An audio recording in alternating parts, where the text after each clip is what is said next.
दिल्ली में विशाल जीत के बाद 11 दिन तक इंतजार इस बात का रहा, अटकलें इस बात की रही कि दिल्ली का मुख्यमंत्री कौन बनेगा। अब विधायक दल की बैठक शुरू हो चुकी है। कुछ ही पल में विधायक दल की बैठक में तय हो जाएगा कि दिल्ली की गद्दी पर भाजपा का कौन नेता वहां पर बैठता है, कौन कमान संभालता है। इस विधायक दल की बैठक शुरू हो गई है, कुछ ही देर में इन नामों का ऐलान होगा। लेकिन जो भी बने, उनके सामने सबसे बड़ी चुनौती ये होगी कि उनके पास उम्मीदें काफ़ी ज़्यादा है लोगों की, क्योंकि 2 कार्यकाल तक मुख्यमंत्री रहे आम आदमी पार्टी या फिर कहें अरविंद केजरीवाल के बाद जिस तरीके के लोगों के मन में एक तरह से कह सकते हैं निराशा हाथ लगी थी, उसके बाद एक बड़ी आशा के साथ सत्ता पलट हुआ है। और इसके बाद अब लोग ये चाहेंगे कि जो भी नया चेहरा हो वो लोगों की उम्मीदों पर खड़ा उतरे, और साथ ही साथ जो चुनावी वादे किए गए थे वो भी पूरा करना एक बड़ी चुनौती होगी। तो इन सारे मुद्दों पर बातचीत करेंगे अपने इस खास शो में। नमस्कार, मैं हूं लक्ष्मण राय और हमारे साथ जुड़ेंगे विशेष मेहमान। उनसे आपका परिचय कराऊं, इससे पहले देखिए रिपोर्ट।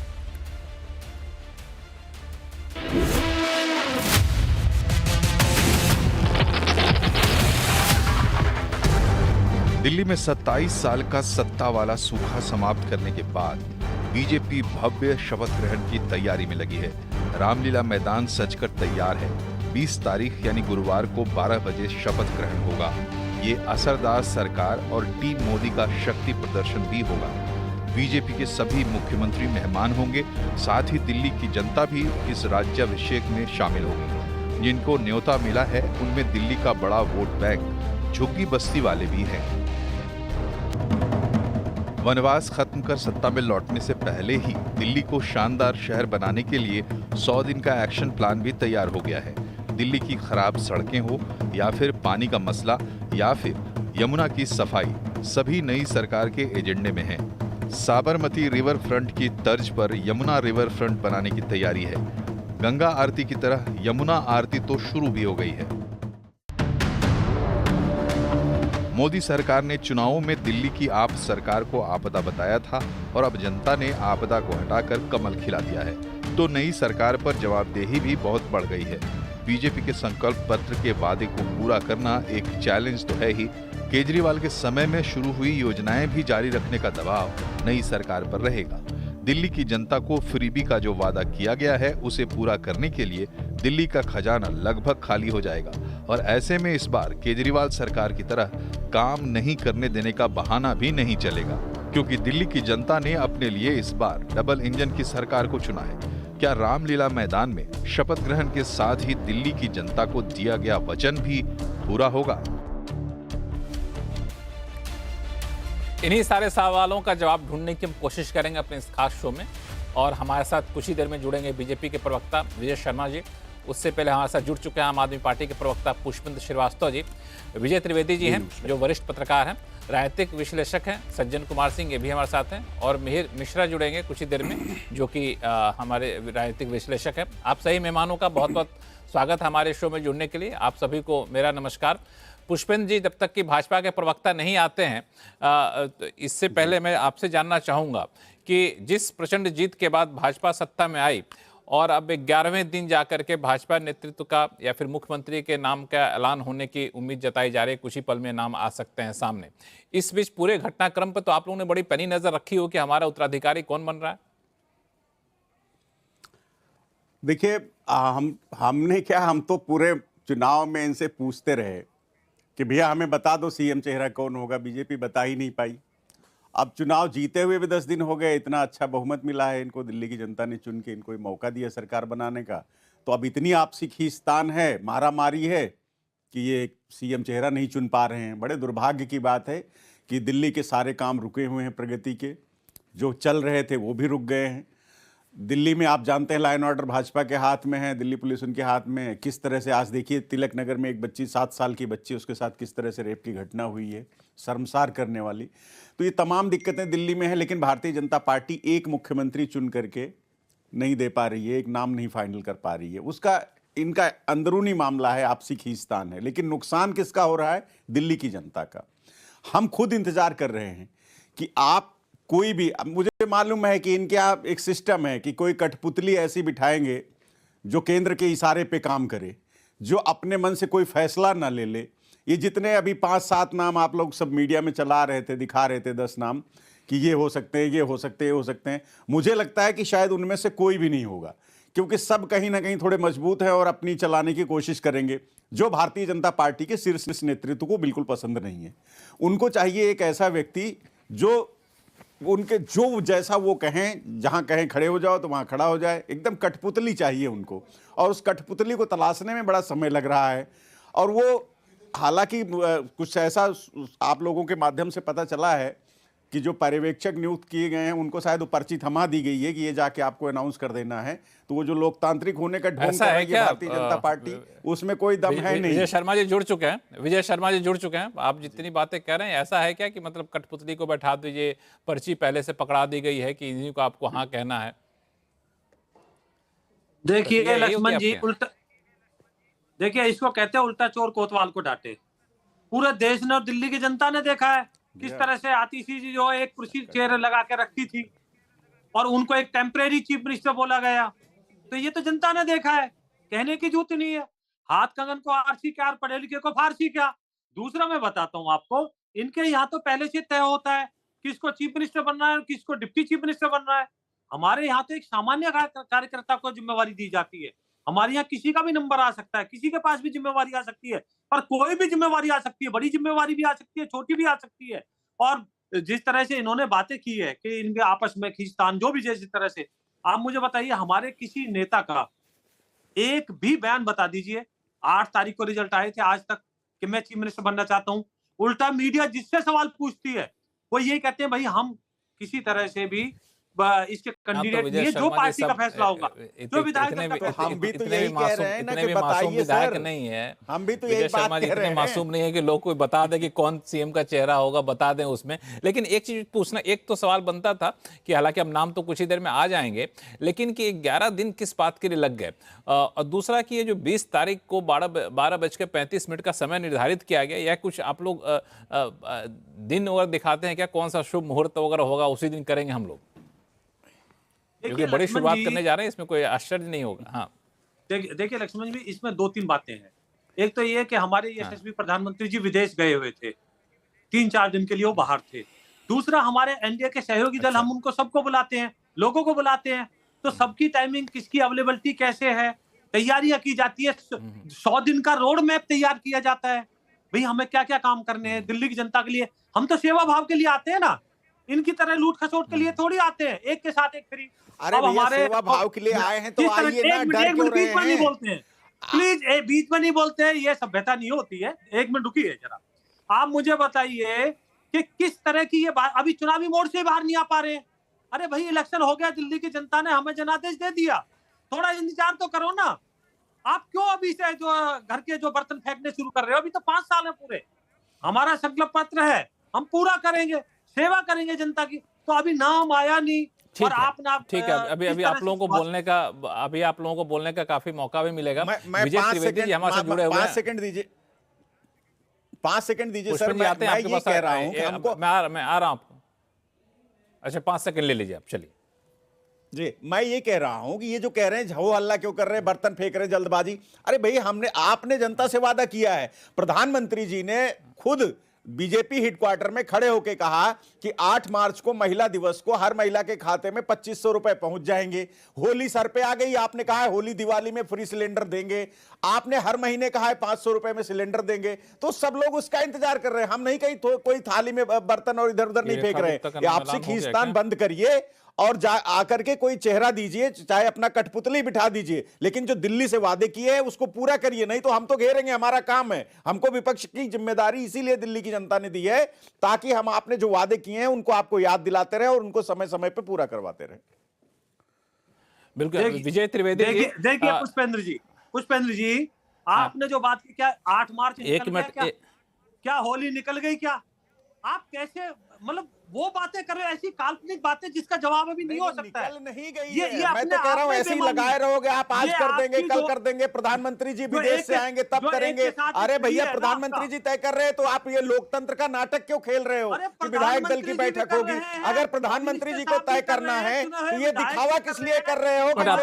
आप लोगों को बीच में रोकूंगा मैं, आप लोगों को बीच में रोकूंगा मैं कि रेखा गुप्ता का नाम फाइनल यहां पर हो गया है। रेखा गुप्ता नई मुख्यमंत्री होंगी और ये नई मुख्यमंत्री मंत्री जो है रेखा गुप्ता होंगी। बता दूं कि इसके जरिए ये माना जा रहा था कि दोनों चीज़ें, एक तो महिला जो है पहले मुख्यमंत्री महिला होंगी, हमें लगता है कि अभी जो भाजपा के जहाँ जहाँ शासन है वहाँ पहले मुख्यमंत्री होंगी महिला के तौर पे, और दूसरा एक वैश्य समाज से भी आती हैं, तो महिला और वैश्य समाज दोनों को साधने की कोशिश की बात पहले चल रही थी और उस पर लगता है कि अंतिम मुहर लग गई है और ये रेखा गुप्ता मुख्यमंत्री के नाम का चयन यहाँ पर हो गया है। पहली प्रतिक्रिया मैं चाहूंगा आपसे, भाजपा के प्रवक्ता हमारे पास विजय शर्मा जुड़े हुए। विजय शर्मा जी। देखिए लक्ष्मण जी, आपको और सारे जितने डिबेट में बैठे हुए सबको मैं बहुत बहुत बधाई देता हूं कि एक महिला को हमने क्या सम्मान दिया। हम टेम्परेरी चीफ मिनिस्टर नहीं बनाते, किस तरह से अब हमने 5 साल मौका दिया है महिलाओं को। और ये रेखा जी, इनके ऊपर किसी तरह के आरोप प्रत्यारोप नहीं है और जमीन से जुड़ी हुई है, सामान्य कार्यकर्ता है। पहले से तय नहीं है कि मनीष सिसोदिया जी डिप्टी चीफ मिनिस्टर होंगे। तो मैं कहता हूं अब तो पुष्पेंद्र जी आप भी बधाई दे दीजिए, मिल गया आपकी ये शिकायत थी ना, मैं शिकायत आपको दूर बहुत कर दिया बधाई हमने देता आपकी। हूं, मैं बहुत बधाई देता हूं आपको भी और रेखा जी को भी। और जितना संकल्प पत्र में लिखा हुआ है, एक एक हमारी जो है वो गारंटी है, मोदी जी की गारंटी है, सारी समय पर पूरी करेंगे। मैं आपके चैनल के माध्यम से बाकी श्रोताओं को बताना चाहता हूं कि मोदी जी जो कहते हैं वो करते हैं। ये दिखाई देगा 5 साल में, देखना आप, दिल्ली का हम हाल बदल देंगे। जिस तरह से आपने इसको कूड़ेदान में बदल दिया था, वो आज आप देखना। चलो ये समय करने का नहीं है, चुनाव हो चुका है। तो लक्ष्मण जी, आप ये नाम भी हो गया, लोगों को बड़ी सिरदर्दी थी, बड़ी दिक्कतें थी। राजस्थान की तरह मत कर दीजिएगा। राजस्थान में आपने वादा किया था 500 में सिलेंडर देंगे, दिल्ली में भी वादा किया है, तो राजस्थान में तो आप मुकर गए, तो दिल्ली में भी मत मुकर जाइएगा। मुझे इस बात की चिंता है, क्योंकि अगर आप मुकरेंगे तो हम आपको ऐसे ही घेरेंगे, चाहे चैनल पे, चाहे सड़क पे और चाहे विधानसभा में, हर जगह घेरेंगे। पुष्पेंद्र जी, मुकरने नहीं देंगे आपको।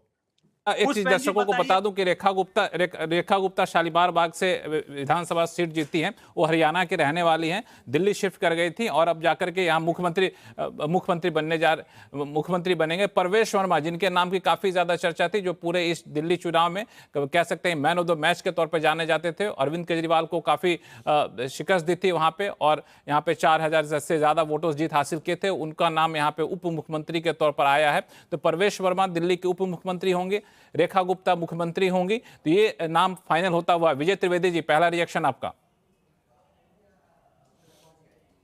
नमस्कार लक्ष्मण जी। अब ये जो भी नाम तय हो रहा है, आपने कहा है तो बिल्कुल सही नाम होगा, क्योंकि एक लक्ष्मण जी और एक प्रधानमंत्री जी, 2 लोग तय कर सकते हैं कि नाम कौन होगा बीजेपी के चीफ मिनिस्टर का। लक्ष्मण जी अनाउंस कर, लक्ष्मण जी नहीं अभी घोषणाएं हो गई, शक नहीं होना। हाँ बिल्कुल ठीक है, मजाक कर रहा था। ये कह रहा हूँ कि अभी बात हो रही है कि वो पुष्पेंद्र जी भी बात कर रहे हैं कि आप कठपुतली चीफ मिनिस्टर बना रहे हैं, तो जो शीश महल में, सॉरी, शीशे के घरों में जो रहने वाले लोग हैं वो भी इस तरह की बात करें तो अजीब लगता है ना। बीजेपी ने तो साफ किया ही है, हम लोग पता नहीं क्यों चलाते रहते हैं, विधायक दल की बैठक में तय होगा, पर्यवेक्षक तय करेंगे। अभी विजय जी खुद ही कह रहे हैं कि प्रधानमंत्री जी बाहर थे, तो प्रधानमंत्री जी को ही तय करना था, तो विधायक दल की बैठक क्या है और पर्यवेक्षक क्या है। तो ये सारी औपचारिकताएं लोकतंत्र में दिखाने के लिए, ताकि लगे कि हाँ लोकतांत्रिक तरीके से चुनाव किया जा रहा है।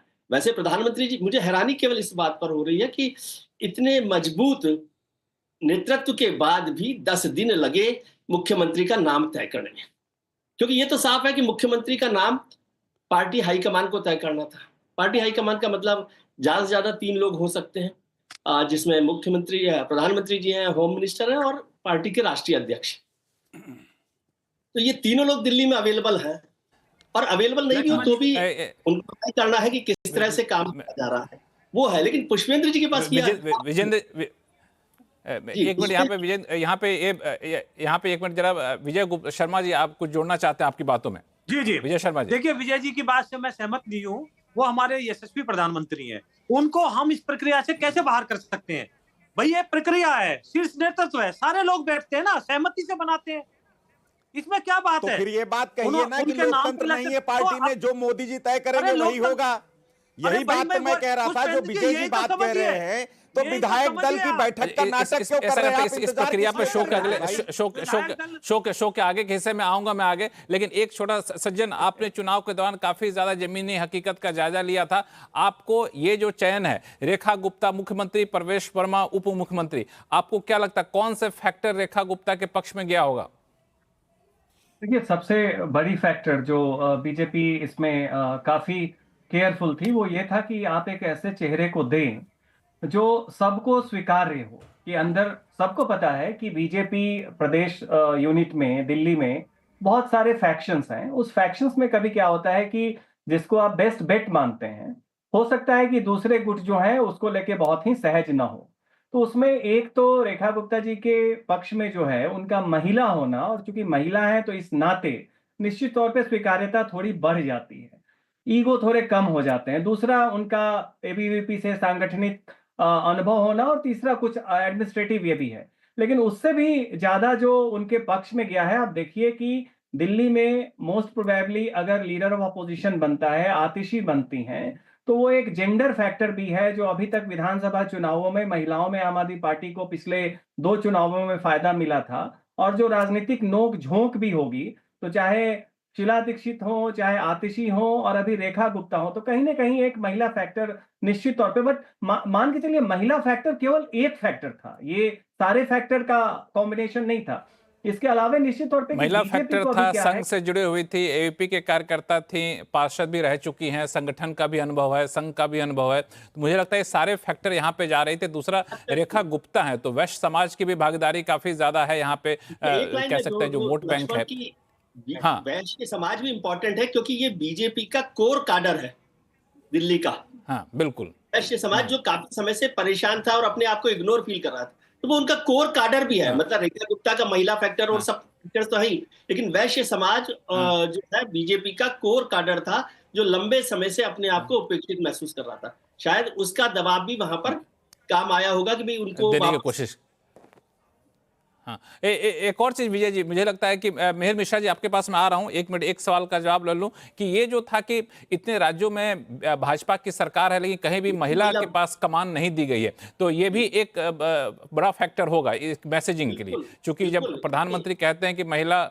हाँ बिल्कुल ठीक बात है। 15 से ज्यादा राज्यों में, करीब 20 राज्यों में बीजेपी एनडीए की सरकार है, और उसमें एक भी महिला मुख्यमंत्री नहीं है, तो उसका बड़ा फर्क पड़ेगा। और इसलिए ये जरूरी था कि वो इस पर काम करें और महिला मुख्यमंत्री दें दिल्ली में। और परवेश वर्मा को लेकर, वो हालांकि जायंट किलर है, उनको लोग मान रहे थे कि केजरीवाल साहब को उन्होंने हराया है, लेकिन उनके जो बैगेज जो था वो थोड़ा सा शायद उनके लिए मुश्किल कर रहा था। हालांकि परवेश वर्मा के लिए जाट समुदाय पूरा का पूरा फैक्टर बहुत इंपॉर्टेंट था, जो हरियाणा, वेस्ट यूपी और ईस्टर्न राजस्थान में उनकी मदद कर सकता था। और जाट वोट बैंक भी भारतीय जनता पार्टी के लिए होता, और इसीलिए शायद उनको डिप्टी चीफ मिनिस्टर बनाकर ये काम किया गया है और उस पर आगे कोशिश की गई है। और महिला एक भी मुख्यमंत्री नहीं है, तो ये बात होती है कि जब बार बार आप महिला वंदन की बात करते हैं, महिला नेतृत्व की बात करते हैं, तो ये बेहतर होगा कि बीजेपी के पास कहने के लिए होगा कि महिला मुख्यमंत्री वहां पर उन्होंने दी है दिल्ली में। वहां पे हमने दिया। मेहर मिश्रा जी, जब आम आदमी पार्टी संकट में थी, जब अरविंद केजरीवाल को सत्ता छोड़ना था, तो उन्होंने भी महिला मुख्यमंत्री का नाम को बैठाना ज्यादा सही समझा और आतिशी को बैठाए। इससे पहले हमने देखा कि सुषमा स्वराज जब थी तो वो भी काफी चर्चित मुख्यमंत्री के तौर पर थी, शीला दीक्षित, ये भी एक अच्छी विरासत थी, और अब जाकर के यहाँ पे रेखा गुप्ता का नाम। आपको लगता है कि ये एक बहुत ही सही चयन है भाजपा की तरफ से? देखिए, ये सिंबॉलिक राजनीति का दौर है, राजनीति संकेतों से चलने लगी है, और निश्चित रूप से एक मैसेज देने की कोशिश बीजेपी की ओर से है कि देखिए भाई, हमने पहली महिला मुख्यमंत्री दे दी। अब तक ये आरोप लग रहे थे कि बीजेपी ने किसी महिला मुख्यमंत्री को तवज्जो नहीं दिया, बनाया नहीं। तो दिल्ली के जरिए एक तो ये बात था, दूसरा वो संगठन की काफी पुरानी रही है और जमीनी स्तर से दूसरों के वहां अध्यक्ष भी रही, बाकी पार्षद रही, वो सब तो उनके सीवी में उनको प्लस पॉइंट दिला गया। प्लस जैसा विजय सर ने कहा कि वो एक वैश्य इसको टारगेट करने का कि भाई वोटरों को, लेकिन इसके साथ साथ कुछ संकटें भी हैं इसमें। संकट ये है कि जिस जाट किलर की बात आप करते हैं, प्रवेश वर्मा की बात करते हैं, तो 8 सीटों पर कम से कम दिल्ली में जाट वोटों का असर रहा, और प्रवेश वर्मा ने आज तक कोई चुनाव हारा नहीं। उनका टिकट जरूर काट दिया गया था पिछली बार, और पता नहीं इसके पीछे क्या रणनीति थी कि प्रवेश वर्मा का टिकट काट के विधानसभा चुनाव लड़ाया जाएगा, जो कुछ भी फैक्टर हो, तो उनको नहीं बनाना। और फिर अलग से आज परोक्षण में बातचीत की, प्रवेश वर्मा से अलग से बातचीत हुई, साथ में सतीश उपाध्याय से अलग से बातचीत हुई, विजेंद्र गुप्ता से हुई। सिर्फ अगर वैश्य वोटरों को साधने की बात होती तो निश्चित रूप से विजेंद्र गुप्ता कहीं मजबूत दावेदार थे। विजेंद्र गुप्ता स्ट्रीट फाइटर रहे हैं, लड़ते भी रहे हैं, लेकिन सबसे बड़ी चुनौती ये थी कि जो विकास का मॉडल आम आदमी पार्टी सरकार ने 10 सालों में खड़ा किया है, उसके लिए कौन सा ऐसा चेहरा लाया जाए जो उसको उसके बरक से एक बड़ी लकीर खींच पाए। चैलेंजेस तो बहुत ज्यादा है, या भाई महिला सम्मान राशि की बात होगी, 8 मार्च को क्या पैसे पहुंच जाएंगे खाते में, फ्री सिलेंडर की बात होगी, और ये सब वादे किए हुए संकल्प पत्र में बीजेपी का हिस्सा है, जो कहा गया मोदी जी की गारंटी है। तो ये सबसे बड़ा चैलेंज इनके लिए पहली कैबिनेट के बाद ही होगा कि क्या मोदी जी की गारंटी पूरी हो पाएगी। और निश्चित रूप से आम आदमी पार्टी एक ऐसे विपक्ष के तौर पर मौजूद है विधानसभा में जो पिछले 27-30 साल का सबसे मजबूत विपक्ष है, और सड़क से लेकर के विधानसभा तक वो लड़ाई करेंगे, बात उठाएंगे, मुद्दों पर घेरेंगे। एक बड़ा तो सवाल ये है, तलवार की ये एक धार बड़ा सवाल है मेहर जी कि ये ताज जो है इसमें बहुत सारे कांटे भी होंगे, चूंकि उम्मीदें काफ़ी ज़्यादा लोगों के पास यहाँ पे बंधी हुई है। यहाँ पे विजय शर्मा जी, ये रेखा गुप्ता का यहाँ पे बनाया जाना, आपने हालांकि बताया कि हमारी काफ़ी कर्मठ कार्यकर्ता रही है, आपको लगता है कि जो विजय जी कह रहे थे और बाकी वक्ता ने कहा कि महिला समाज और वैश्य समाज दोनों को साधने की कोशिश की गई है, लेकिन एक जो बात मिहिर मिश्रा ने कहा कि एक जाट काफ़ी यहाँ पे प्रभावशाली मतदाता हैं, वोट बैंक है वहाँ, और साथ ही साथ कहा जाता था हरियाणा के जाट को भी साधने की कोशिश होगी, उनको मुख्यमंत्री बना करके उनको उप मुख्यमंत्री बनाया गया। तो ये एक तालमेल बैठाना एक बड़ा चैलेंज होगा बीजेपी के लिए दिल्ली में सरकार चलाने। देखिए लक्ष्मण जी, जो पार्टी है वो बड़ा सोच समझ के कदम उठाती है, और दिल्ली की जनता के हित में ये कदम उठाया है, तो पार्टी ने सोच समझ के उठाया, उस पर तो उंगली उठाने का कोई प्रश्न ही नहीं बनता।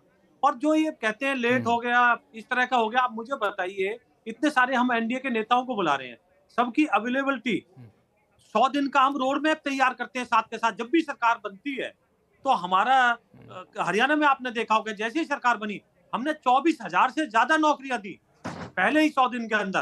तो इस तरह से दिल्ली में बड़ी चुनौती है हमारे लिए। तो ये सब चीज सामंजस्य बनाना और बैठ के करना, और किस तरह से विजय जी कह रहे हैं कि जी नहीं चीफ मिनिस्टर प्राइम मिनिस्टर आपके बाहर थे, तो भाई प्राइम मिनिस्टर आप क्या कह रहे हो?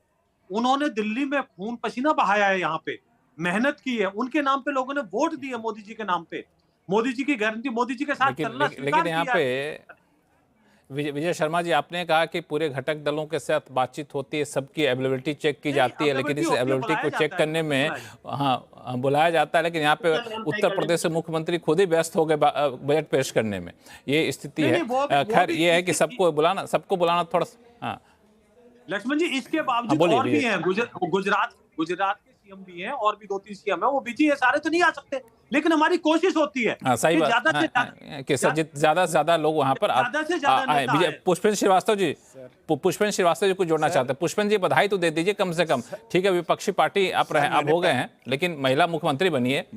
हाँ सर, मैंने सबसे पहले विजय भाई को बधाई दी, हमारे चैनल पे साथ में बैठे हुए हैं, इनको बधाई दी, भारतीय जनता पार्टी को बधाई दे रहा हूं, और श्रीमती रेखा गुप्ता जी को जो हमारी मुख्यमंत्री होने वाली हैं दिल्ली की, उनको भी बधाई दी मैंने, और दिल से बधाई देता हूं और उनको शुभकामनाएं देता हूं कि जो दिल्ली में जो जनता से वादे किए गए हैं भारतीय जनता पार्टी के द्वारा, आदरणीय प्रधानमंत्री जी के द्वारा, उसको वो अक्षरशः उसको पूरा करेंगी, दिल्ली के लोगों के लिए काम करेंगी। हम उनका साथ देंगे, हर काम में जो अच्छा काम करेंगी। जैसे प्रधानमंत्री जी ने और माननीय इनके जो राष्ट्रीय अध्यक्ष हैं जेपी नड्डा साहब ने दिल्ली में वादा किया है कि अरविंद केजरीवाल सरकार की जो कल्याणकारी योजनाएं हैं, जैसे बिजली फ्री है, पानी फ्री है, महिलाओं की जो है बस में यात्रा फ्री है, वो सारी योजनाएं हमारी एज इट इज उसको लागू करेंगी रेखा जी। उनसे हमको जो है बहुत उम्मीद है इस बात के लिए, और हम इस सब में उनकी पूरी मदद करेंगे। लेकिन जैसे ही अब जैसे मैं आपको एक उदाहरण देता हूं, विजय जी को भी याद होगा, आपको भी याद होगा,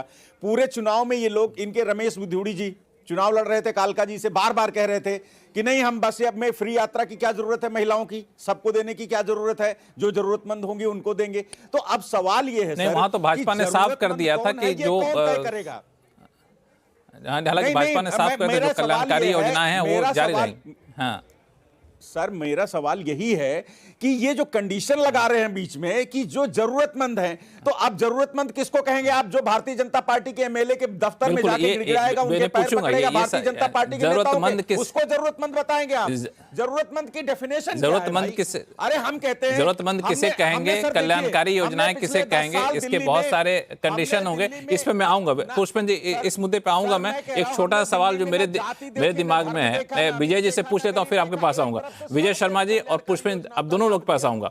विजय त्रिवेदी जी, ये रेखा गुप्ता का मुख्यमंत्री बनना और उप मुख्यमंत्री के तौर पे प्रवेश वर्मा का रहना, आपको तालमेल के साथ सरकार चलने में कितनी बड़ी चुनौती होगी, आप क्या मानते हैं? देखिए, भारतीय जनता पार्टी जी एक भारतीय जनता पार्टी संगठन वाली पार्टी है, तो वहां पर चाहना नहीं चाहना बहुत वो नहीं होता, लेकिन मायने नहीं रखता। कि पूरे इलेक्शन के दौरान परवेश वर्मा जी समझ रहे थे कि वो एक जायंट किलर यदि बनते हैं तो वो चीफ मिनिस्टर होंगे।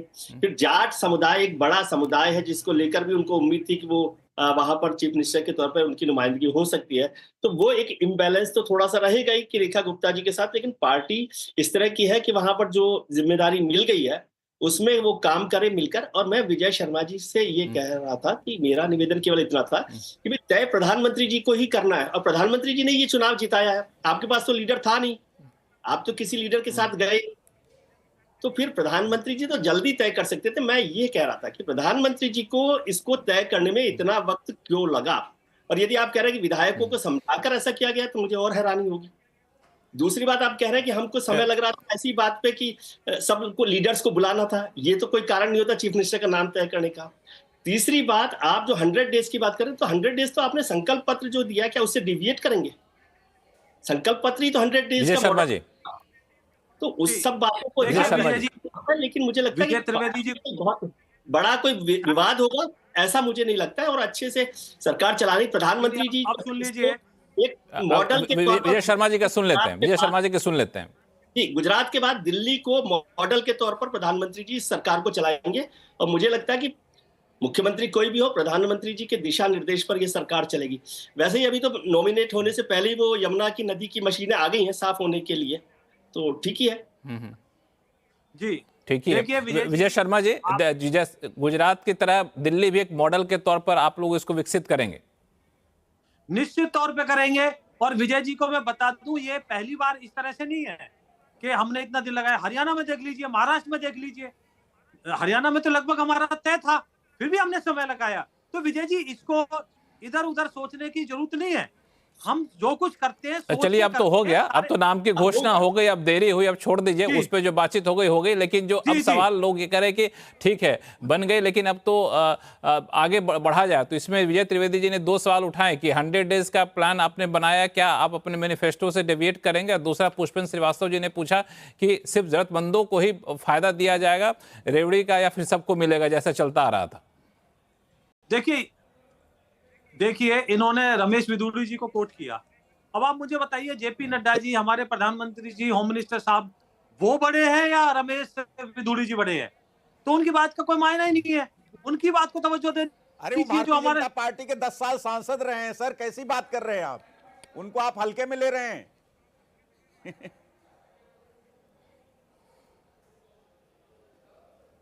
तो बात भी है। अब लगता है कि 10 साल सांसद रहे हैं आपके, किसको 3 बार विधायक रहे हैं वो।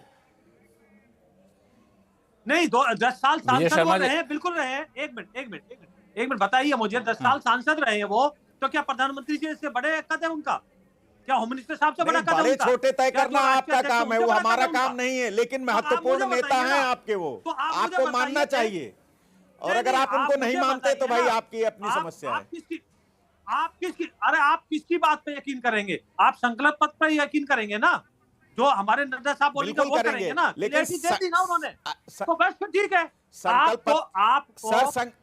आप देखिए, आप मान के चलिए पुष्पेंद्र जी, जो बातें हमने अपने संकल्प पत्र में कही है वो सारी बातें पूरी होंगी, और जनता खुश है, और जनता आगे इतनी खुश होगी कि आपको दोबारा मौका नहीं देगी।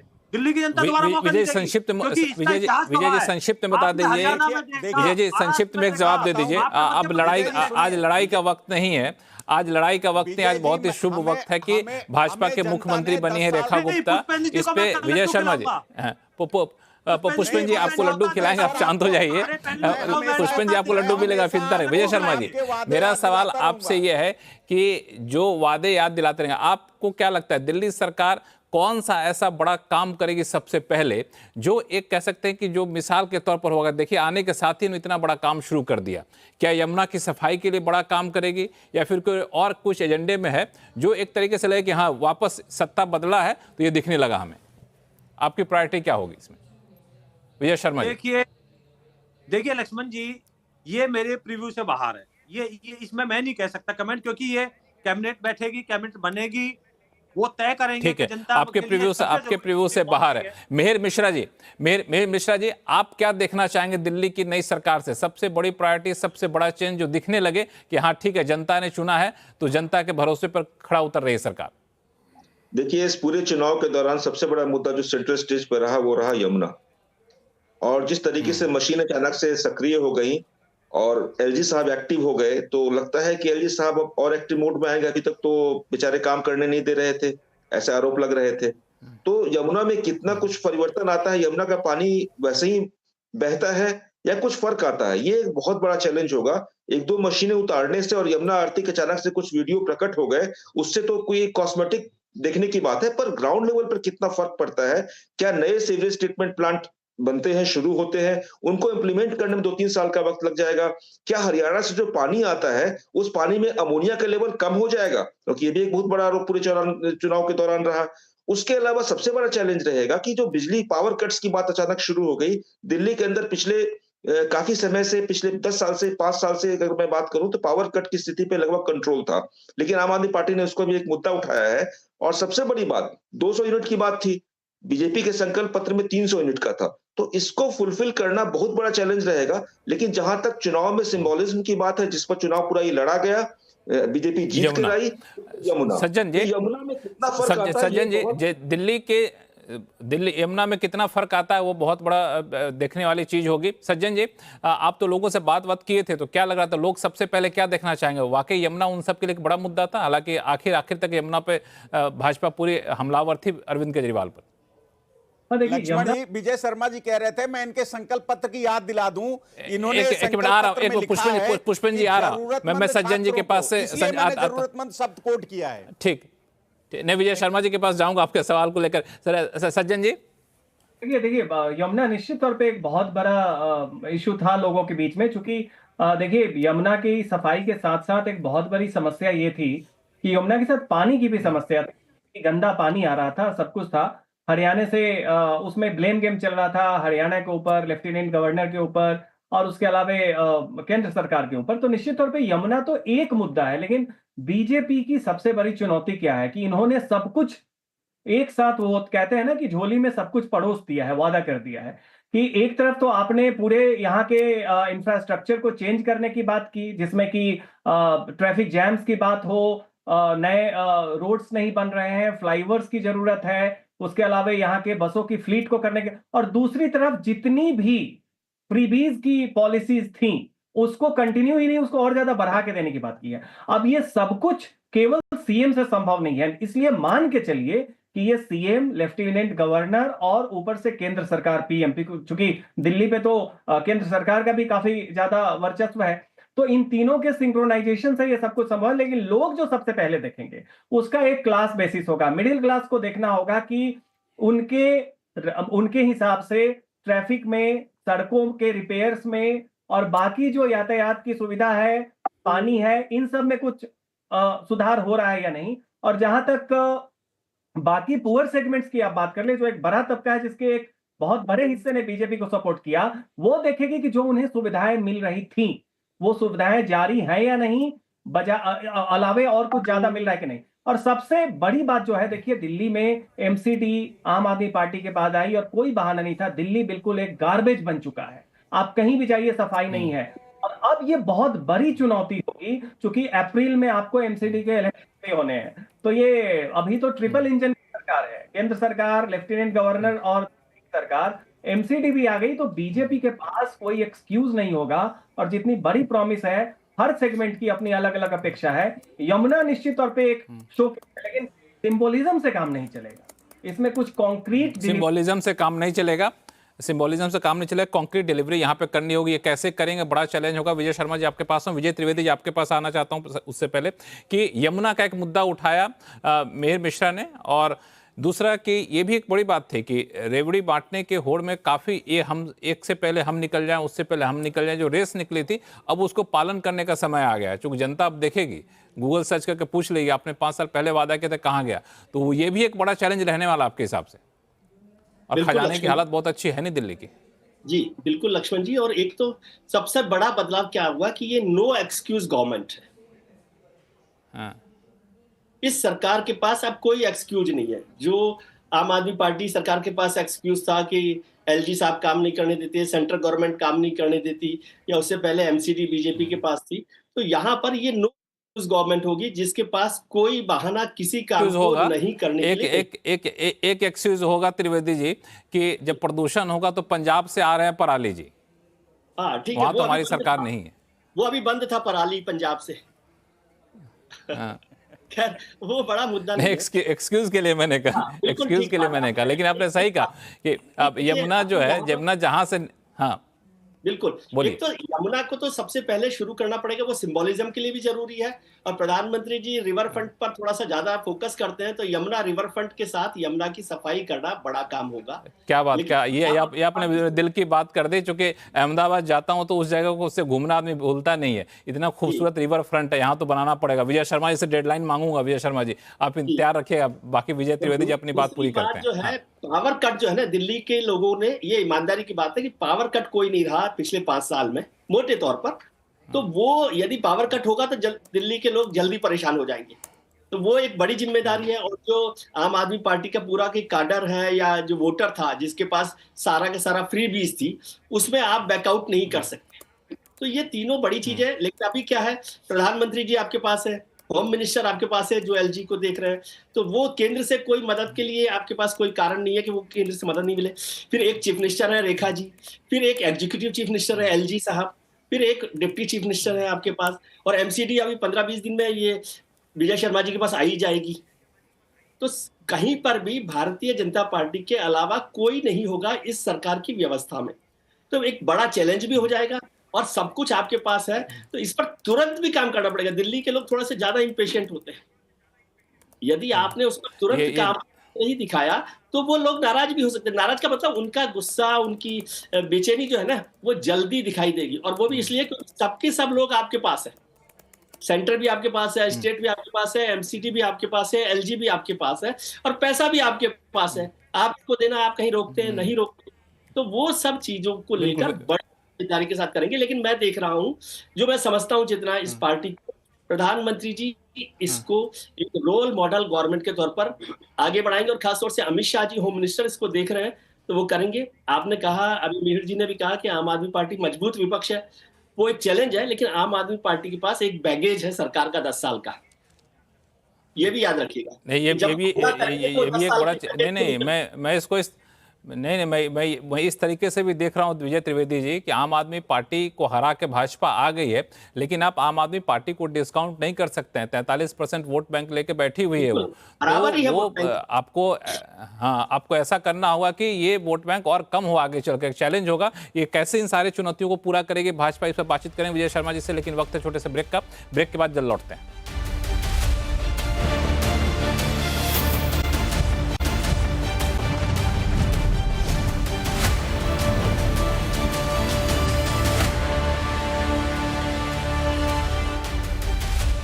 ब्रेक के बाद एक फिर से आपका स्वागत है। रेखा गुप्ता दिल्ली के नए मुख्यमंत्री बन गई हैं, ये चौथी महिला मुख्यमंत्री होंगी, और प्रवेश वर्मा जो कि कह सकते हैं कि मैन ऑफ द मैच थे, जायंट किलर थे, उनको उप मुख्यमंत्री बनाने का फैसला लिया गया है, और बहुत जल्द शपथ ग्रहण भी होगा, और कल शपथ ग्रहण की तारीख भी यहाँ पे तय की गई है। लेकिन ब्रेक पे जाने से पहले जो हमारे बाकी पैनलिस्ट थे उनसे जिस तरीके से बातचीत हो रही थी, तो मुझे लगता है कि ये रेखा गुप्ता जी के लिए बहुत ही चुनौतीपूर्ण होगा उनका पूरा कार्यकाल। विजय शर्मा जी, सबकी निगाहें इस बात पर टिकी होंगी कि यमुना कैसे जल्दी साफ हो जाता है, जो चुनावी वादे किए थे उस वादे को कितना जल्दी आप यहाँ पे लागू कर पाते हैं। देखिए लक्ष्मण जी, विश्वास रखिए, सारे काम होंगे, समय पे होंगे, अच्छे से होंगे, भ्रष्टाचार नहीं होगा किसी भी तरह से, और दिल्ली में दोबारा भी, आज मैं भविष्यवाणी कर देता हूं, अगले 5 साल बाद भी हमारी सरकार आएगी। और मैं विजय त्रिवेदी जी को साधुवाद देता हूं कि इन्होंने एमसीडी में भी हमारे को आशीर्वाद दे दिया, बोल दिया भविष्यवाणी करते ही कि एमसीडी में भी हम आने वाले हैं।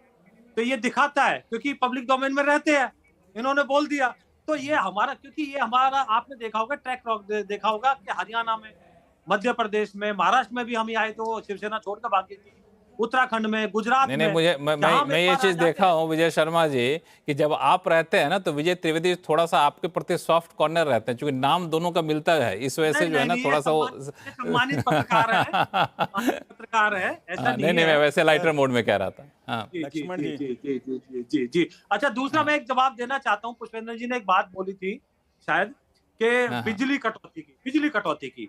देखिए, जो दिल्ली को आपूर्ति करती है बिजली कंपनी, उन्होंने आंकड़े जारी कर दिए। जो फरवरी में पहले सप्ताह में जितनी मिहिर मिश्रा जी ने बोला था वो यथावत बनी हुई है। तो ये झूठ बोलना, गलत बोलना अब तो छोड़ दे, 5 साल बाद इलेक्शन होगा जब बोल लेना। अरे भाई, हमने नहीं बोला था विजय जी, सुनिए हमने क्या बोला था, सुनिए। नहीं, सुना दीजिए। नहीं, हमने इस बात पे बोला था। लक्ष्मण जी, क्या मुझे इजाजत है मैं बात रखूं अपनी? हाँ बोलिए। विजय शर्मा जी सुन रहे हैं, आप बोलिए, फिर विजय शर्मा जी का रिएक्शन लेंगे, फिर बाकी मेहमानों के पास चलेंगे। जी देखिए सर, पहली बात तो ये कि विजय त्रिवेदी जी मजे हुए पत्रकार हैं, उनको सब जनता की थोड़ी सी नब्ज पता होती है, तो उन्होंने अगर कोई भविष्यवाणी की थी तो उनको बहुत बधाई। दूसरी बात मैं ये कहना चाह रहा था कि सर, ये जो प्रवेश वर्मा जी को इन्होंने डिप्टी सीएम बनाया है, अगर आपको याद हो सर, मैं भी 1993 में विधानसभा कवर करता था, दिल्ली विधानसभा, तो मुझे याद है कि किस तरह से इनके पिताजी साहिब सिंह वर्मा जी को अचानक जो है अपमानित करके हटाया गया और उनकी जगह पे सुषमा स्वराज जी को 50 दिन पहले ला करके मुख्यमंत्री बना दिया गया कि भैया आप हट जाइए, आपके चेहरे पे हम चुनाव नहीं जीत पाएंगे, सुषमा जी लड़ेंगी, इनके चेहरे पे हम जीतेंगे। उससे दिल्ली देहात में एक गलत मैसेज गया था, लोग बहुत नाराज थे। तो कहीं ऐसा ना हो कि इस बार भी कुछ सिर फुटअव्वल हो और बीच में इस तरह की चीजें हो। खैर, हम उस पर नजर रखेंगे, वो आगे की बात है।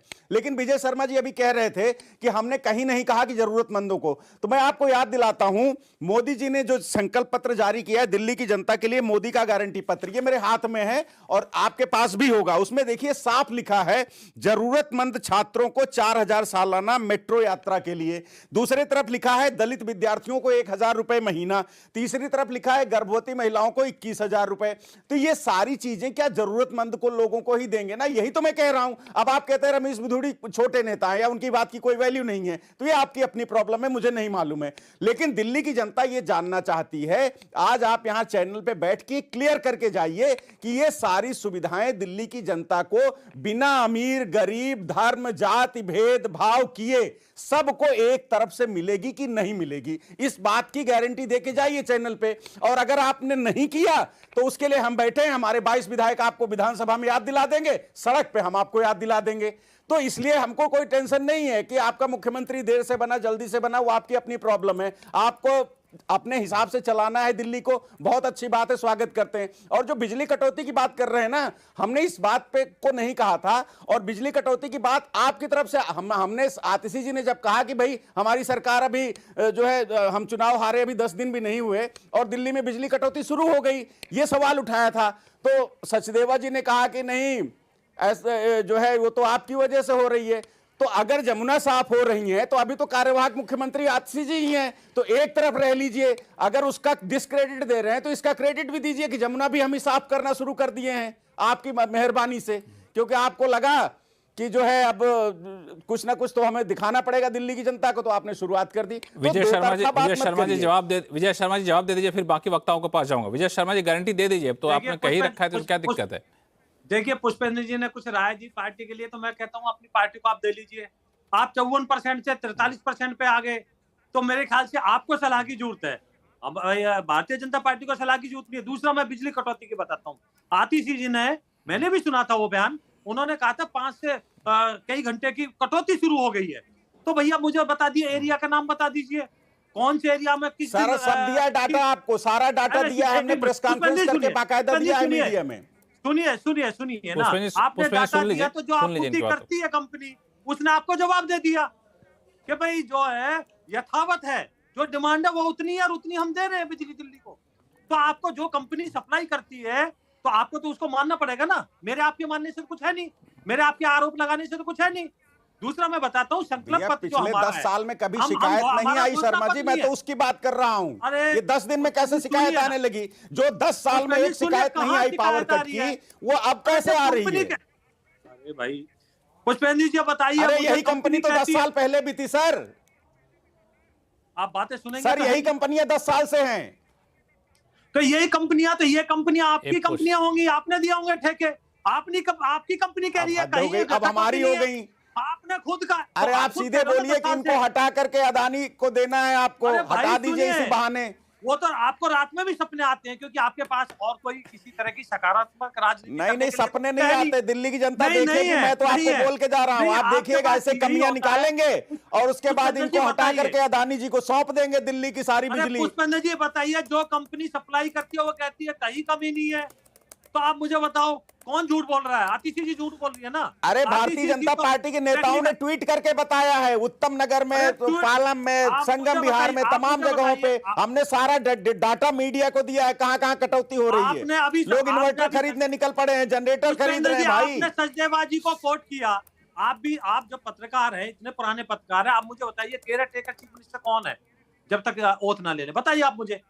ये तो एक ना कॉमन सेंस की मैं तो बात कह रहा हूँ, अरे सर मैं तो कह रहा हूँ, अगर अगर अरे सामान्य तो ज्ञान की आप बात जमुना करिए। सफाई का भी क्रेडिट दीजिए ना आतिशी जी को। अरे तो दीजिए फिर आतिशी जी को आपने क्रेडिट। अगर आप आपने बिजली 11 कटौती की साल दे रहे हैं क्यों तो नहीं किया? आतिशी जी को जमुना सफाई का भी आपने 11 क्रेडिट साल दीजिए कि उन्होंने जमुना सफाई शुरू करवा दी है। देख, आप पूरी बात तो सुनते नहीं है। आपका यही अरे तो एक बात है तरफ ना। मत रहिए ना शर्मा जी। नहीं, एक तरफ नहीं, हर बात का जवाब दिया जाएगा। आप मुझे बताइए भाई अगर ये- बिजली ये- कटौती के लिए हम अब जिम्मेदार हैं तो तो यमुना की सफाई के लिए भी तो हम ही जिम्मेदार होंगे। ऐसा ये ऐसा कि अब भाई ज्यादा हो गया। ऐसे मुझे लगता है कि ये विवाद आप लोगों का खत्म यहाँ पे नहीं होगा। एक सवाल मेरे मन में यहाँ पे उठ रहा है कि मिहिर मिश्रा जी, कि जिसको शीश महल का नाम दिया गया, जो कि मुख्यमंत्री का आवास था, जब भ्रष्टाचार पर हमला के लिए एक बड़ा हथियार बना भाजपा के लिए, आपको क्या लगता है उस महल को करना क्या चाहिए अब? देखिए, पूरा चुनाव जो है परसेप्शन की लड़ाई थी, वार ऑफ परसेप्शन था। उसमें बीजेपी का एक नैरेटिव था, उससे काउंटर नैरेटिव आम आदमी पार्टी का था। तो नैरेटिव की लड़ाई में फिलहाल बीजेपी का पलड़ा भारी रहा। अब रहा सवाल शीश महल का, तमाम तब सरकार इनकी है, एजेंसीज इनकी है, सीएजी रिपोर्ट इनके पास है, जिसको लेकर पिछले चुनाव पूरा माहौल बना। अब सीएजी रिपोर्ट सदन में टेबल हो जाएगी, मालूम चल जाएगा उसमें क्या हो सकता है, नहीं हो सकता है। वैसे भी वो कोई निजी आवास तो था नहीं, सरकार का था। नहीं, अब तो बन गया, अब तो बन गया। हाँ, तो अब उसमें तो विजय बन शर्मा गया जी है, को- तो बन गया, तो विजय अब शर्मा करें जी क्या इस बात इसका? को बेहतर बता सकते हैं विजय शर्मा जी कि इसका क्या होगा। आधिकारिक चीफ मिनिस्टर का आवास नहीं था, वो आधिकारिक चीफ मिनिस्टर का आवास नहीं था। इससे पहले कोई सीएम नहीं रहते थे उसमें। बिल्कुल गलत बात है मंत्रियों के लिए तो फिर वो बनाया गया ना। जी रहते थे और भाई। किस तरह से फाइल रोकी गई 10 करोड़ से, ताकि कैबिनेट तक ना जाए फाइल। और ये भी मैं बता दूं, शीश महल लेकिन उसका नहीं रहेंगे उसमें। अब विजय शर्मा जी बताएंगे हालांकि उसमें उसमें क्या होना चाहिए। परमिशन एलजी साहब ने दी थी, पीडब्ल्यूडी ने बनाया था। विजय शर्मा जी के पास आऊंगा। पुष्पेंद्र जी बताइए ये क्या सवाल बोला लेके विजय आपने? शर्मा जी के पास भी आऊंगा। अरे जी, एलजी जी, साहब बताइए ने पुष्पेंद्र जी कह रहे हैं बनाने की पीडब्ल्यूडी ने बनाया था। और तो पीडब्ल्यूडी किसके अंडर थी? पुष्पेंद्र जी- आपके अंडर थी ना। आप मैं कैसा बता रहा हूँ, लोगों एलजी को साहब ने पागल परमिशन दी बनाने थी, की उस फाइल पे कोशिश करते साइन हो। है एलजी साहब के। सज्जन भैया, सज्जन जी, आप मुझे बताइए, ये इसका एलजी करना साहब- क्या अरे चाहिए? तो आपका बड़ा झूठ दिलचस्प चल गया सवाल भाई, है कोई कि ये बात जो नहीं, आपका झूठ चल गया, एक आपने मिनट, बैठा आप दिया दोनों लोगों को। अभी भी लड़ब, तो चुनाव खत्म हो गया, अब तो जनता जीत के दे दी। 5 साल तक तो रहिए आराम से, आगे सरकार को चलने दीजिए। नहीं, बड़ा इंटरेस्टिंग सा सवाल है। विजय त्रिवेदी जी, अब आप भी कुछ सोच के रखिएगा। सज्जन जी, इसको क्या करना चाहिए? ये तो जो भ्रष्टाचार था, मान लिया भाजपा के शब्दों में क्या भ्रष्टाचार था, सीएजी की रिपोर्ट आएगी, लेकिन अब तो महल बन चुका है, शीश महल, तो उसमें तो मुख्यमंत्री तो रहेंगे नहीं। क्या करना चाहिए उसका? देखिए, अगर राजनीतिक संवेदना के तौर पे, और जिसे आप कहते हैं कि दोमुही बात ना हो, उसके लिए निश्चित तौर पे बीजेपी उसे मुख्यमंत्री आवास के तौर पे तो उन्हें नहीं यूज करना चाहिए, और वो नहीं करेंगे। रखेगी। आपने उसको करप्शन से बिल्कुल कर दिया था। अब सवाल है कि जनता का पैसा तो उसमें लगा है। अब आप ये कहें कि उसे लगा एक है। तोड़ सकते नहीं है। ये भी उचित नहीं है। तो हमें लगता है कुछ ना कुछ उसका, बाकी जो कुछ भी हो, उसे किसी और पर्पस के लिए, गवर्नमेंट के सरकारी महकमों के लिए यूज किया जा सकता है। लेकिन निश्चित तौर पे शीश महल एक ऐसा मुख्यमंत्री आवास के तौर पे इसका नहीं रखा जाएगा। विजय त्रिवेदी जी, ये बड़ा इंटरेस्टिंग सा मामला है। ये आखिर इसको क्या किया जाएगा? चूंकि आप उसमें खुद मुख्यमंत्री रहेंगी, तो जिसको आपने भ्रष्टाचार का ये बताया था, कह सकते हैं मिसाल, उस पर मुख्यमंत्री रह नहीं सकती हैं, क्या कर सकते हैं उसका? ये राजनीतिक द्वंद्व तो होगा एक, जिसको पब्लिक भी देखना चाहेगी। विजय त्रिवेदी जी, आप म्यूट पे हैं। विजय जी, आप म्यूट पे हैं। मुझे नहीं लगता लक्ष्मण जी की भारतीय जनता पार्टी की चीफ मिनिस्टर वहां पर रहेंगी, क्योंकि वो एक मैसेज के लिए तो बहुत ही गलत होगा कि इस तरह से वो करें। उसका करेंगे क्या? हाँ, इमारत तो बड़ी खूबसूरत बनी है, उसको तो इस्तेमाल तो करना चाहिए। हाँ, नहीं इस्तेमाल करना चाहिए। अब वो विजय जी बताएंगे, विजय जी को पसंद आएगा कि क्या कर सकते हैं, लेकिन मुझे सब नहीं लोग लगता विजय जी बेचारे कहेंगे हमारे दायरे में आता नहीं है। लक्ष्मण, एक लाइन मैं कहना चाहता हूं कि इस सरकार को जो भी करना है करे, लेकिन अब वेंडेटा पॉलिटिक्स पर नहीं जाए। अभी अगले 6 महीने ये हो कि वेंडेटा किसको पॉलिटिक्स भेजना है, उसको नहीं भेजना है, किसको वापस सलाखों के पीछे भेजना, उसकी बजाय दिल्ली के डेवलपमेंट पर काम करे, क्योंकि पिछले 1 साल से इसी मसले पर दिल्ली सरकार सफर कर रही है। और बीजेपी के लिए सनद के तौर पर बता रहा हूं, 1979 को याद करिए, चौधरी चरण सिंह ने इंदिरा जी के खिलाफ वेंडेटा पॉलिटिक्स की थी, जेल भेजा था उन्हें, उसका नतीजा आपको पता है। बाकी तो आप सब लोग विद्वान लोग हैं। विजय शर्मा जी, 2 सवाल निकल कर आए। एक तो शीश महल का अगर जवाब दे सकते हैं, तो दूसरा वेंडेटा पॉलिटिक्स नहीं करिएगा, अब जनता बड़ी थक चुकी है 5 साल से, अब चाहती है कुछ विकास के काम हो, बड़े काम हो। देखिए लक्ष्मण जी, शीश महल का तो use as a chief minister house नहीं होगा, वो तो मैं आपके बता ही देता हूं। दूसरा देखिए, जिसने भ्रष्टाचार किया है उससे तो वसूली होगी। अभी 4 लोग पकड़े भी गए हैं जिन्होंने भ्रष्टाचार, जिन्होंने दिल्ली लूटी है। हमारे को जो मैंडेट मिला है ना, वो भ्रष्टाचार के खिलाफ मिला है, भ्रष्टाचार को खत्म करने के लिए मिला है, विकास के लिए भी मिला है, ऐसा नहीं है। तो भ्रष्टाचार पे हम क्यों आंख मीच ले? अरे दिल्ली की जनता हमारे साथ है, वोट के आधार पे दिया है। लेकिन जिसको भ्रष्टाचार की इमारत आपने घोषित कर दिया था, उस इमारत को क्या करेंगे? जिसको भ्रष्टाचार की इमारत आपने घोषित की, जी बिल्कुल बिल्कुल यूज होगा। भ्रष्टाचार म्यूजियम टाइप से नहीं बनाने का इरादा है। ऐसो आराम के लिए यूज नहीं होगा वो, जिस तरह से आराम के लिए यूज नहीं होगा, भ्रष्टाचार का पैसा उसमें लगाया, उस तरह से नहीं होगा। हाँ। लेकिन एक बड़ा ही पते की बात विजय त्रिवेदी जी ने कहा, विजय शर्मा जी, इस पे मैं आपका रिएक्शन चाहूंगा, क्योंकि अब वेंडेटा पॉलिटिक्स ना हो, ठीक है, चुनाव से पहले जो जांच एजेंसियां थी कार्रवाई कर रही थी, कई बार लग रहा था कि शायद ये इस राजनीति से प्रेरित है, लेकिन ठीक है, जांच एजेंसी अपना काम करें, करने दिया जाए, और अब बिल्कुल जो जनता केंद्रित जो काम हो उस पर फोकस किया जाए। ये कैसे इंश्योर करेंगे? लक्ष्मण जी, आप मुझे बताइए कैसे वेंडेटा पॉलिटिक्स थी? केजरीवाल जी की शिकायत किसने की थी? कांग्रेस पार्टी ने की थी। मैं बता देता हूं आपको, आपके पूरे दुनिया को पता है। 5% पुष्पन जी आपके पास आऊंगा, पुष्पन जी आपके पास आऊंगा। कमीशन सरकारी ठेके थे, प्राइवेट कर दिए गए, एक के साथ एक फ्री कर दिए गए। केजरीवाल जी खड़े मन से कहते थे हम ठेकों को कम करेंगे, ठेके बढ़ा दिए गए, फिर पॉलिसी वापस ले ली इन्होंने। तो इससे ज्यादा भ्रष्टाचार क्या होगा? जल बोर्ड देख लीजिए, 70,000 करोड़ से ज्यादा घाटे में चला गया। सुप्रीम कोर्ट कहता है टैंकर माफिया हो गया। हालांकि ये समय नहीं है ये बातें करने का, इलेक्शन जा चुका, लेकिन ये चीजें दिखती हैं ना, जनता देखती है। जनता की गाड़ी कमाई को क्यों किसी को खाने दें हम, जब हमें मैंडेट मिला है? तो हम किसी बदले की भावना से कोई कार्रवाई नहीं करेंगे, लेकिन किसी भी भ्रष्टाचारी को हम नहीं छोड़ने वाले, चाहे कितना भी बड़ा हो और चाहे छोटा हो। देखिए पाई पाई का हिसाब होगा। पहली बात तो पुष्पन जी, पाई पाई का हिसाब होगा, डर नहीं है। हाँ बिल्कुल बिल्कुल, मैं भी वही बात कहने जा रहा हूं आपसे कि हमको कोई डर नहीं है, क्योंकि जिस तरह से इन्होंने गंदी राजनीति और गंदे इरादे से हमारे नेताओं को जेल भेजा।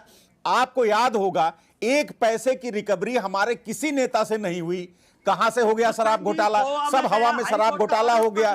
अरे सुनिए, अरे यहां तक जल्दबाजी करी थी आपने। विजय शर्मा जी, अब आप कह रहे हैं, बीच में आप बोल रहे हैं। अरे आप बताइए मुझे, अरविंद केजरीवाल को जेल भेजने की इतनी जल्दी थी आपको कि आपने गृह मंत्रालय से स्वीकृति की औपचारिकता तक नहीं ली। क्यों? क्योंकि लोकसभा चुनाव में अरविंद केजरीवाल जी बाहर न रहें, चुनाव न लड़ पाएं, इनको दागदार घोषित कर दें। आप कहीं ना कहीं इस बात में, इस अपनी योजना में, गंदी राजनीति में सफल हो गए कि जनता में एक मैसेज देना था कि ये भ्रष्टाचारी हैं, इन लोगों को जेल। अरे भाई, किसी कोर्ट ने, सब कोर्टों ने जमानत दे दी, आपने बिना मतलब के हमारे नेताओं को इतने लंबे समय तक जेल में रखा।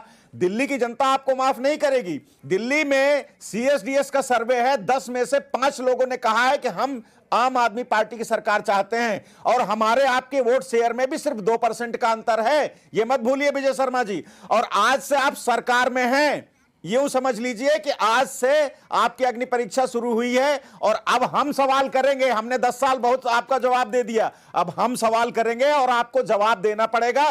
किसी मुद्दे पे आपको बच के जाने नहीं देंगे। और ये जो शराब नीति की बात कर रहे हैं, यही हरियाणा में आंशिक वही पॉलिसी लगभग आपकी हरियाणा में लागू है।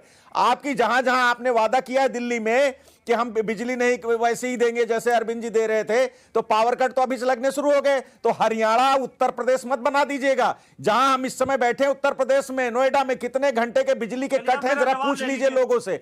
और आज उत्तर प्रदेश में विधानसभा चल रही है, पुष्पन जी हो गया। मंत्री ने कहा आप अभी भी पुष्पन जी एनर्जी बचा के रखिए, अभी चुनाव दूर है, एनर्जी बचा के रखिए पुष्पन जी, चुनाव दूर है। लेकिन अच्छा है, एक रचनात्मक विपक्ष भूमिका आपको भी निभानी होगी। विजय शर्मा जी, बिल्कुल दिल्ली मैं तथ्य के आधार पर बात करता हूँ।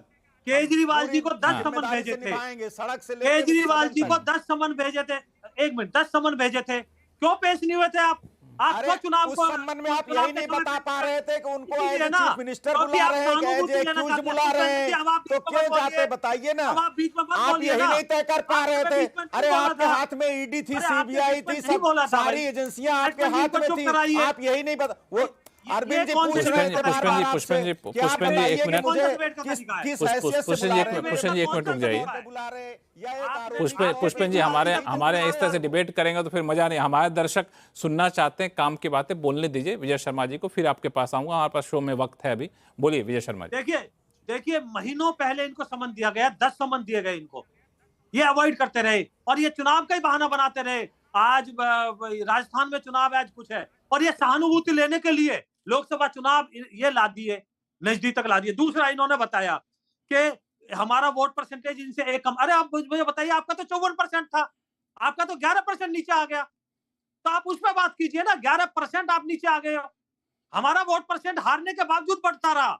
हम 32% से चालू हुए थे, कहां आ गए हम?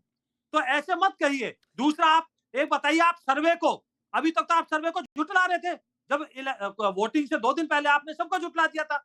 आज आप पिक एंड चूज कर रहे हो। दूसरा, वोटिंग हो चुकी, सर्वे मायने रखता है या वोटिंग मायने रखती है?